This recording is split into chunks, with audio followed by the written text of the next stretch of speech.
월 1,000만 원이라 가능하겠죠. 하지만 그렇게 하지 않습니다.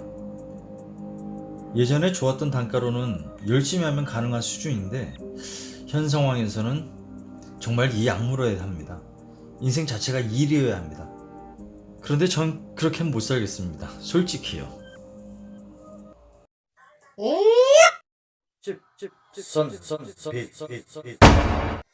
잠시 옛날 얘기 조금만 해볼게요. 제가 학생 때, 그러니까 아주 어릴 때 아버지가 운전하는 차의 뒷좌석에서 졸다가 여의도를 지나칠 즈음에 당시 여의도에서 가장 높았던 빌딩 중 하나, 쌍둥이 빌딩을 보는 순간 가슴이 정말 웅장해지더라고요. 63빌딩과 더불어서 가장 높았던 빌딩, LG의 쌍둥이 빌딩. 나도 저곳에서 저 사람들처럼 사원증을 달고 해외를 누비면서 일을 해보고 싶다. 그것이 저의 대학 때 꿈이었고, 결국 학교 졸업하고 원하던 쌍둥이 빌딩의 신입사원으로 출근을 하게 되었습니다. 원하던 대로 해외를 다니면서 IBM, 애플, 큰 회사 사람들을 만나면서 마케팅을 할 수 있었고, 그때는 세상 모든 것이 정말 나를 위해 세팅되어 있구나 라고 생각이 들더라고요. 딱 한 가지만 빼고요. 미국, 대만, 중국을 오가며 개발자, 구매 담당자를 만나던 해외 마케팅 담당자의 월급은 당시에 무려 한 달에 95만원이었습니다. 지금으로 치면 너무나 작은 돈. 하지만 그 당시에도 역시 95만원은 작은 돈이었습니다. 뭔가 내가 지금 하고 있는 일에 비해서 턱도 없이 작은 돈을 받고 있다는 그런 억울한 느낌. 그때부터 저는 돈을 쫓아다니게 됩니다. 회사를 그만두고 더 높은 연봉의 외국계 회사로 이직을 하고 경매, 분양권, 투자. 1차 목표는 50억. 50억이 있으면 정말 부자일 것 같더라고요. 아파트 5채, 빌라 5개, 분양권 3개. 이렇게 보낸 15년. 이 모든 돈을 쫓아다닌 15년 후의 결과는 망했습니다. 노무현 정부는 부동산 네가 이기냐 내가 이기냐를 매번 방송에서 외쳤고, 연이은 이명박 정부도 모든 대출을 금지시켜서 아예 부동산 매수세를 원천봉쇄 시켜버립니다. 10개가 넘었던 보유 부동산은 하나 둘씩 나를 떠나가고 내 곁에 남은 건 빚이 5억 남더라고요. 그것도 내가 빌린 것도 아니고 내가 쓰지도 않은 건설사가 중도금으로 써버린 명의만 내 명의인 빚 5억. 멘탈 붕괴가 시작되었고 일을 제대로 할 수가 없었습니다. 잠은 오질 않고 내가 책임져야 할 사람을 책임지지 못할 것 같은 그런 절망감. 다행히 빚 5억은 내가 쓴 돈이 아니었기에 법정 정리를 통해서 건설사 명의로 다시 넘어가게 됩니다. 그나마 다행인 건지 이제는 완전한 제로, 빚도 현금도 없는 제로. 상실감, 죽고 싶다, 내 재산 망했다, 그리고 책임감. 그때 알게 된 것이 타일이었습니다. 전에 하던 일을 계속하는 건 멘탈 붕괴 이후에 쉽지가 않았고, 또 돈을 투자해서 일을 할 수도 없었고, 가진 건 아직은 가지고 있는 의지, 그리고 조금 살아있는 눈빛이었다라고나 할까요? 저도 이 영상을 보고 계신 분들과 똑같이 인터넷을 통해서 타일 기공을 만나게 됩니다. 처음 통화하는데 상대방이 자꾸 저를 밀어내더라고요. 쉽지 않아요, 힘들어요 이러면서. 그러길래 어쭈 이놈 봐라, 날 어떻게 보고 이놈이 이런 생각으로 처음 조공으로 일하러 그 기공을 찾아가게 됩니다. 처음 일하러 방문한 현장은 정말로 충격 그 자체였습니다. 온 지하를 덮은 듯한 회색빛의 콘크리트 벽, 보기만 해도 답답한 공기, 벽, 바닥, 난간, 어디를 스치더라도 온몸에 뿌옇게 묻어나는 콘크리트 먼지가루. 지금이야 뭐 코로나 때문에 마스크를 다들 쓰고 다니지만 먼지가 난무하는 그 현장에서 마스크는 무슨 마스크 하고 돌아다니던 관리자들, 작업자들, 이런 환경에 들어오게 될 줄은 사실 그전엔 생각이나 해봤겠습니까? 가끔 식당에서 보이던 먼지 많은 작업복 차림 사람들을, 그 사람들은 나한테 전혀 다른 세계의 사람들이었으니까요. 처음 겪어보는 모든 환경, 저는 시멘트 한 포 좀 가져다 주세요 라는 기공의 요구에 시멘트하고 몰탈이 어떻게 다른지 구별도 못했던 건설 현장은 저에게는 완전한 다른 세계였습니다. 자다가 일을 하기 위해 아침에 눈을 떠서 바라본 모텔의 천장은 마치 내가 지금 잠시 꿈을 꾸고 있는 것 같았고, 여기는 어디고 난 또 여기서 뭘 하고 있는 거니? 이 모든 열악한 환경을 그저 마이너하게 느끼게 해준 건 단 한 가지였습니다. 당시 저보다 10살이 어렸던 사수 기공은 매일 일하러 나가면 하루에 70만 원을 벌고 있었고, 좋은 현장을 만나면 한 달에 1,800만 원을 벌기도 하더라고요.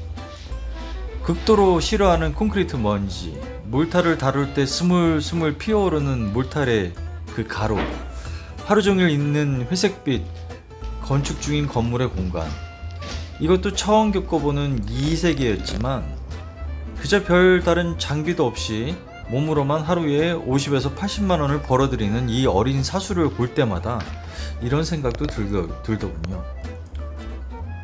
저도 타일 일을 하기 전 그 이상의 수입을 유지했던 때도 있었지만, 재산도 어느 정도 만들었었지만, 어찌됐건 지금은 망해버렸고 이제는 끝났구나 싶을 때 몸의 수고로움을 조금 감수한다면 다시 일어설 수 있는 일이 있구나.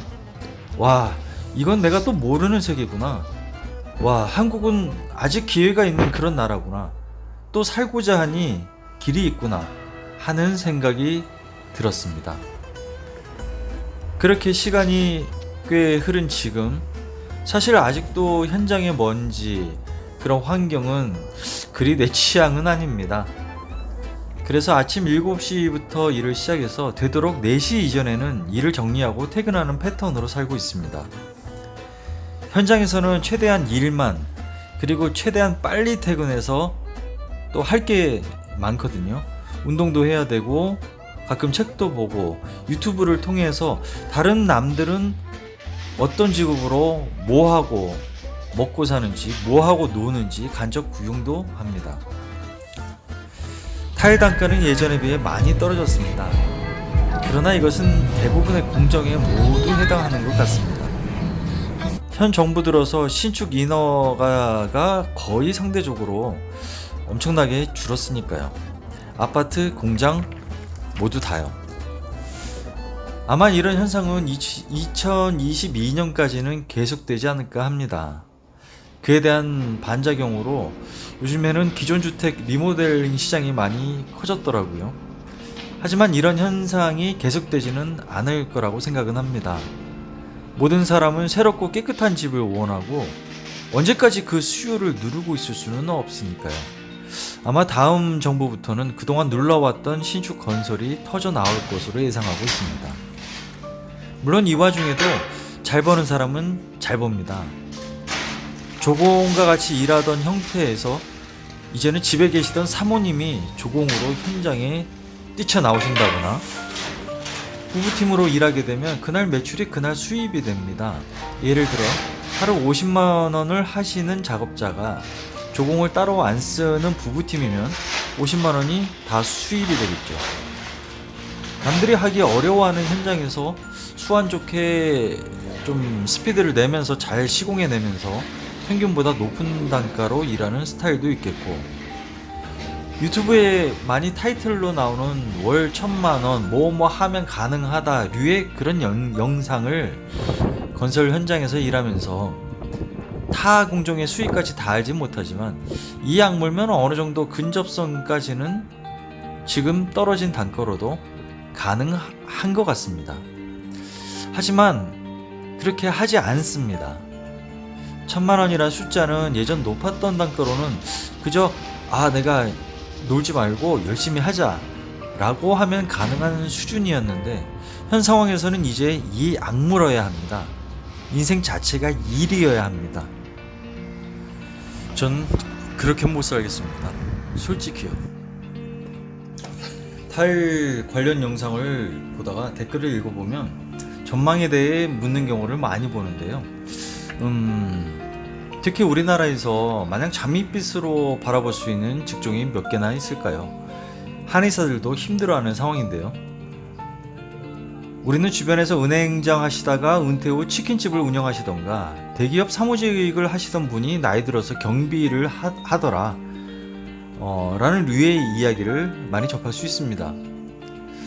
나이가 들어가면서 눈앞에 열리는 기회의 창은 아무래도 화이트 칼라보다 블루 칼라가 많아지게 되고, 이것은 이상한 현상이 아니라 자연스럽게 받아들여지는 그런 부분도 있는 것 같습니다. 나이가 들어가면 선택할 수 있는 폭이 점점 줄어듭니다. 타일업도 여러가지 분야가 있습니다. 작업자, 오야지, 단종회사 등등. 작업자를 벗어나면 그때부터는 사업이 되겠죠. 젊었을 때 타일 기능공이 되어서 경험과 자본이 축적되는 것이 되면 그 분야에서 아무래도 선택의 창이 더 넓어집니다. 주위에서 보게 되는 분들은 그러했습니다. 전망이라 경험이 미천해서 감히 타일 전망이 어쩌고 저쩌고는 못하겠고요. 다만 대기업 임원까지 쭉쭉 올라갈 수 있는 엘리트 열차에 탑승하신 분들은 빼고요. 일반적인 회사에서 재경팀, 관리팀, 경영지원팀 등의 사무직 직원이 40대에 접어들어서 이러저런 이유로 회사를 그만두게 되고 나가서 재취업 시장에 뛰어들었을 때 닥치게 되는 그 상황은, 처음부터 20대, 30대 타일을 시작해서 어느 정도 경력을 갖게 되시는 그런 분들은 겪게 되지 않을 상황이라 생각이 듭니다. 다만 그 경력으로 기회를 확장시키려면 몸이 좋아야겠죠. 일하면서 몸이 고장나면 아무 의미 없게 됩니다. 인터넷에서 떠드는 노가다 그림 앞으로 좀 벌고 나중에 다 병원에 가져다 준다더라, 그런 류의 썰을 현실화시키지 않도록 항상 스트레칭하고 저녁에는 또 가볍게 운동도 하시면 몸 관리 잘 하셨으면 합니다. 자, 오늘도 기분 좋게 화이팅 하시길 바랍니다. 조공 형님들도 기공 형님들도 전부 다 화이팅입니다. 영상 봐주셔서 감사합니다.